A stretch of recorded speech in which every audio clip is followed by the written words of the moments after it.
Hi friends, അസ്സലാമു അലൈക്കും. മിസ്മിക്ക് ചാനലോട്ട് എല്ലാവർക്കും സ്വാഗതം. ഇന്ന് നമ്മളൊരു എഗ്ഗ് കൊണ്ടൊരു സ്നാക്ക് തയ്യാറാക്കുന്നത് എങ്ങനെയെന്ന് നോക്കാം. അതിനായിട്ട് ഇവിടെ ഞാൻ ഒരു ഉരുളൻകിഴങ്ങ് കൂടി എടുത്തിട്ടുണ്ട്. 3 മുട്ട വെച്ചിട്ട് ഒരു പ്ലേറ്റ് നിറയുള്ള സ്നാക്കാണ് തയ്യാറാക്കുന്നത്. അപ്പോൾ ആദ്യം നമുക്ക് ഈ ഉരുളൻകിഴങ്ങ് ഒന്ന് ഗ്രേറ്റ് ചെയ്തെടുക്കാം. അപ്പോൾ ഇതേപോലെ ഗ്രേറ്റ് ചെയ്യുന്ന സാധനം ഇല്ലെങ്കിൽ ഉരുളൻകിഴങ്ങ് ഒന്ന് വട്ടത്തിൽ കനം കുറച്ച് കട്ടാക്കി എടുക്കുക. എന്നിട്ട് അതിനെ ഒന്ന് നീളത്തിൽ കട്ടാക്കി എടുത്താലും മതിയാവും കേട്ടോ, നല്ല ചെറുതാക്കിയിട്ട്. ഇതുപോലെ ഒന്ന് ഗ്രേറ്റ് ചെയ്തെടുത്തിട്ടുണ്ട്. ഇതിലേക്ക് 1 ടീസ്പൂൺ വെളുത്തുള്ളിയുടെ പേസ്റ്റ് ചേർത്ത് കൊടുത്തിട്ടുണ്ട്. പിന്നെ 2 മീഡിയം വലിപ്പമുള്ള സവാളയാണ് എടുത്തിട്ടുള്ളത്. സവാള ഇങ്ങനെ കനം കുറച്ചിട്ട് നീളത്തിലൊന്ന് കട്ടാക്കി എടുത്തതാണ്. അതുകൂടി ഇതിലേക്ക് ചേർത്ത് കൊടുക്കാം. 1/4 ടീസ്പൂൺ മഞ്ഞൾപ്പൊടി ചേർത്ത് കൊടുക്കാം. അതുപോലെ തന്നെ ഒരു 1/2 ടീസ്പൂൺ ചെറിയ ജീരകത്തിന്റെ പൊടി, 1/2 ടീസ്പൂൺ ഗരം മസാല ചേർത്ത് കൊടുക്കാം. 1 ടീസ്പൂൺ മുളക് പൊടി നിങ്ങളുടെ എരിവിനനുസരിച്ച് ചേർക്കാം. 1/2 ടീസ്പൂൺ പെരിഞ്ജീരകത്തിന്റെ പൊടി ചേർത്ത് കൊടുക്കാം. ഇനി ചിക്കൻ മസാല 1 ടീസ്പൂൺ കൂടി ചേർത്ത് കൊടുക്കാം. ഇനി ആവശ്യത്തിനുള്ള ഉപ്പ് കൂടെ ചേർക്കാം. എരിവും ഉപ്പും നിങ്ങളുടെ ടേസ്റ്റിനനുസരിച്ച് ചേർത്ത് കൊടുക്കാവുന്നതാണ്. ഇനി ഇതിലേക്ക് ഒരു കൈപ്പിടി വരുന്ന മല്ലിയില ചെറുതാക്കി കട്ടാക്കിയതും കൂടി ചേർത്ത് കൊടുക്കാം. ഇതിലേക്ക് ഒരു 1/2 ടീസ്പൂൺ ചില്ലി ഫ്ലെക്സ് കൂടെ ചേർത്ത് കൊടുക്കാം. വീഡിയോ ഇഷ്ടമാകുകയാണെങ്കിൽ കാണുമ്പോൾ തന്നെ ഒരു ലൈക്ക് തന്ന് സപ്പോർട്ട് ചെയ്യാൻ ആരും മറക്കരുതേ. അപ്പോൾ ഇതെല്ലാം പാട് ചേർത്തിട്ട് കൈകൊണ്ട് നന്നായിട്ടൊന്ന് മിക്സാക്കി കൊടുക്കാം.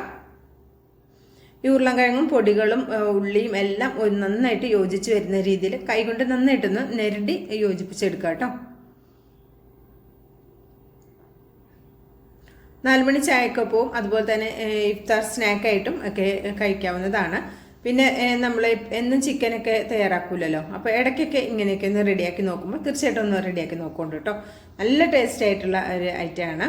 ഇനി ഇതിലേക്ക് നമ്മൾ 3 മുട്ടയാണ് എടുത്തിരുന്നത്. അത് പുഴുങ്ങി എടുത്തിട്ടുണ്ട്. ഇത് നമുക്കൊന്ന് കട്ടാക്കി എടുക്കണം. അപ്പോൾ ഇത് നമ്മൾ നന്നായിട്ട് ഞെരടി യോജിപ്പിച്ചെടുത്തത് ഒന്ന് സൈഡിലേക്ക് മാറ്റി വയ്ക്കാം. ഇനി ഈ മുട്ട നമുക്കൊന്ന് കട്ടാക്കി എടുക്കണം. ഇതിൽ മഞ്ഞ പോർഷനും വൈറ്റ് പോർഷനും അത് രണ്ടും വേറെ ആക്കണം കേട്ടോ.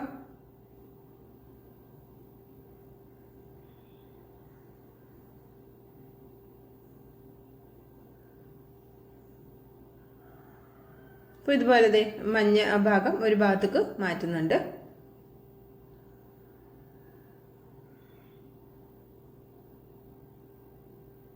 ഈ വെളുത്ത ഭാഗം അങ്ങനെ പൊട്ടിപ്പോയാലും കുഴപ്പമൊന്നുമില്ല കേട്ടോ. ഇത് നമുക്ക് കട്ടാക്കി എടുക്കാനുള്ളതാണ്. ചെറുതാക്കി കട്ടാക്കി എടുക്കണം. അപ്പോൾ ഇതൊന്ന് നമുക്കൊന്ന് കട്ടാക്കി എടുക്കാം. ഇങ്ങനെ റെഡിയാക്കി നോക്കിയിട്ടില്ലെങ്കിൽ തീർച്ചയായിട്ടും ഒന്ന് റെഡിയാക്കി നോക്കുക. നല്ല ടേസ്റ്റാണ്, സിമ്പിളാണ്. നമ്മുടെ വീട്ടിൽ കാണുന്ന സാധാരണ ചേരുവകൾ മാത്രം വെച്ചിട്ടുള്ള ഒരു സ്നാക്കാണ്. അപ്പോൾ ഇതുപോലെ വെളുത്ത ഭാഗമൊക്കെ ഞാനിവിടെ കട്ടാക്കി എടുത്തിട്ടുണ്ട്. ഇത് നമുക്കൊരു സൈഡിലേക്ക് മാറ്റി വെക്കാം. ഇനി നമ്മളിവിടെ ആദ്യം മിക്സ് ചെയ്ത് വെച്ചിട്ടുള്ള നമ്മുടെ ഉള്ളി ഉരുളൻകിഴങ്ങിൻ്റെ കൂട്ടിലേക്ക് ഈ നമ്മളുടെ എഗ് യോക്ക് ചേർത്ത് കൊടുക്കാം. എന്നിട്ട് ഇതിലേക്ക് ചേർത്ത് കൊടുക്കുന്നത് കടലമാവാണ്.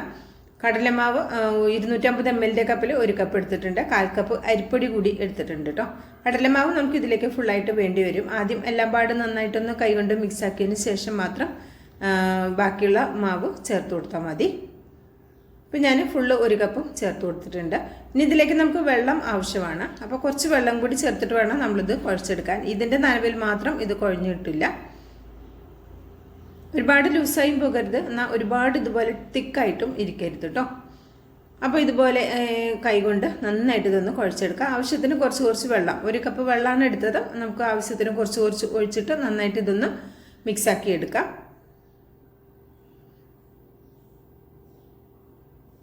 ഇതാ കുറച്ചുകൂടി വെള്ളം എടുത്തിട്ടുണ്ട്. മൊത്തം നമുക്ക് ഇതിലേക്ക് 1/2 കപ്പ് മാത്രം, 1/2 ഗ്ലാസ് മാത്രം ആവശ്യമായി വന്നിട്ടുള്ളൂ. ഈ ഒരു പരുവത്തിലാണ് നമുക്ക് കുഴച്ചിട്ട് എടുക്കേണ്ടത് കേട്ടോ.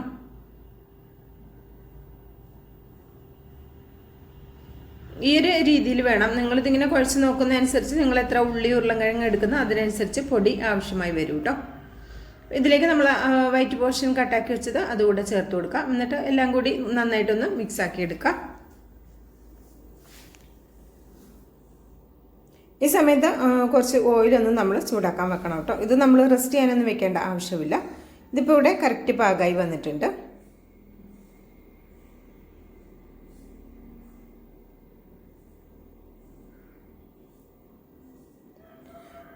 അപ്പോൾ ഞാൻ ഇതുപോലെ ഒരു ചീനച്ചട്ടി അടുപ്പത്ത് വെച്ചിട്ട് കുറച്ച് ഓയിൽ ഒഴിച്ച് കൊടുക്കുന്നുണ്ട്. ഓയിൽ നന്നായി ചൂടായതിന് ശേഷമാണ് നമ്മളിത് ഇട്ട് കൊടുക്കാനായിട്ട്. ഈ വൈറ്റ് പോർഷൻ ഉള്ളതുകൊണ്ട് പൊട്ടിത്തെറിക്കൊന്നും പേടിക്കേണ്ട. ഒരു മീഡിയം ഫ്ലെയിമിലിട്ടിട്ട് ഫ്രൈ ചെയ്തെടുത്താൽ മതി. ഉള്ളിയും അതിലും മാവും എല്ലാം കോട്ടായി വന്നതുകൊണ്ട് തന്നെ അങ്ങനെ പൊട്ടിത്തെറിക്കൊന്നുമില്ല കേട്ടോ. എന്നാലും ഒന്ന് ശ്രദ്ധിച്ച് നിൽക്കുക. ഞാൻ ഉണ്ടാക്കിയപ്പോൾ പൊട്ടിയൊന്നും തെറിച്ചിട്ടില്ല, കറക്റ്റായിട്ട് കിട്ടിയിട്ടുണ്ട്. ഒരു ഭാഗം ആകുമ്പോൾ നമുക്കിതുപോലെ ഒന്ന് തിരിച്ചിട്ട് കൊടുക്കാം. നിങ്ങൾ ഒരുപാട് ഓയിലാണ് ഫ്രൈ ചെയ്യുന്നതെങ്കിൽ തിരിച്ചിട്ട് കൊടുക്കേണ്ടെന്ന് ആവശ്യമില്ല, മുങ്ങിക്കിടക്കും. ഞാൻ അത്രയും ഓയിലൊന്നും വേസ്റ്റാക്കി കളയണ്ടല്ലോ എന്ന് കരുതിയിട്ട് കുറച്ച് ഓയിൽ വീതമാണ് ഫ്രൈ ആക്കി എടുക്കുന്നത് കേട്ടോ. എണ്ണ കുടിക്കുന്ന പ്രശ്നമൊന്നുമില്ല. നല്ല ടേസ്റ്റി ആയിട്ടുള്ള, എന്നാൽ വളരെ സിമ്പിളായിട്ട് നമ്മുടെ വീട്ടിൽ കാണുന്ന സാധാരണ ചേരുവകൾ വെച്ചിട്ട് പെട്ടെന്ന് റെഡിയാക്കി എടുക്കാവുന്ന ഒരു സിമ്പിൾ സ്നാക്കാണ് കേട്ടോ. ഉള്ളിയും ഉരുളക്കിഴങ്ങൊക്കെ ഇട്ട് നമ്മൾ സ്നാക്ക് തയ്യാറാക്കുന്നുണ്ടാവും. അതിൽ മുട്ട കൂടെ ചേർത്ത് കുറച്ച് വെറൈറ്റി ആക്കി എടുത്തതാണ്. അപ്പോൾ കഴിക്കാനും ഒരു ടേസ്റ്റ് കൂടുതലാണ്. അതിൻ്റെ ആ ഒരു എന്താ പറയുക, മുട്ടയുടെ ആ ഒരു മഞ്ഞ ഭാഗമൊക്കെ ഇല്ലേ, അത് ഒക്കെ വരുന്ന സമയത്ത് നല്ല ടേസ്റ്റാണ്. ഞങ്ങളിവിടെ മുട്ടയുടെ മഞ്ഞ ഭാഗത്തിന് കുഞ്ചി എന്ന് പറയും കേട്ടോ. മുട്ടയുടെ കുഞ്ചി എന്ന് പറയും. നിങ്ങളൊക്കെ എന്താ പറയുന്നതെന്നുള്ളത് കമൻറ്റ് ചെയ്യണം കേട്ടോ. ഇപ്പോൾ അതുപോലെ നമുക്ക് ബാക്കിയുള്ളതെല്ലാം ഫ്രൈ ആക്കി എടുക്കാം. ഫ്ലെയിം ഹൈയിൽ വെക്കരുത്, എന്നാൽ ഏറ്റവും ലോയിലും വെക്കരുത്. മീഡിയം ഫ്ലെയിമിൽ വെക്കുക. എണ്ണ നല്ല ചൂടായി വരികയാണെങ്കിൽ മീഡിയത്തിൽ നിന്ന് ഒരല്പം കുറച്ച് വെക്കുക. അപ്പോൾ ഞാൻ ഇവിടെ എല്ലാതും റെഡിയാക്കി എടുത്തിട്ടുണ്ട്. ഈ വെള്ള എന്താ പറയുക, മുട്ടയുടെ ഈ വെള്ള ഭാഗമൊക്കെ കാണുന്നുണ്ടല്ലോ, കണ്ടില്ലേ? ഇത് പൊട്ടിത്തെറിക്കൊന്നും ഇല്ല കേട്ടോ, ശ്രദ്ധിക്കുക എന്നാലുവേ. അപ്പോൾ ദാ ഇതുപോലെ എല്ലാം റെഡിയായി വന്നിട്ടുണ്ട്. അപ്പോൾ ഇത്രേ ഉള്ളൂ. വളരെ സിമ്പിളായി ചെയ്തെടുക്കാവുന്ന സ്നാക്ക്. ഇഷ്ടമായിട്ടുണ്ടെങ്കിൽ ട്രൈ ചെയ്ത് നോക്കി അഭിപ്രായം വരയ്ക്കാൻ മറക്കും.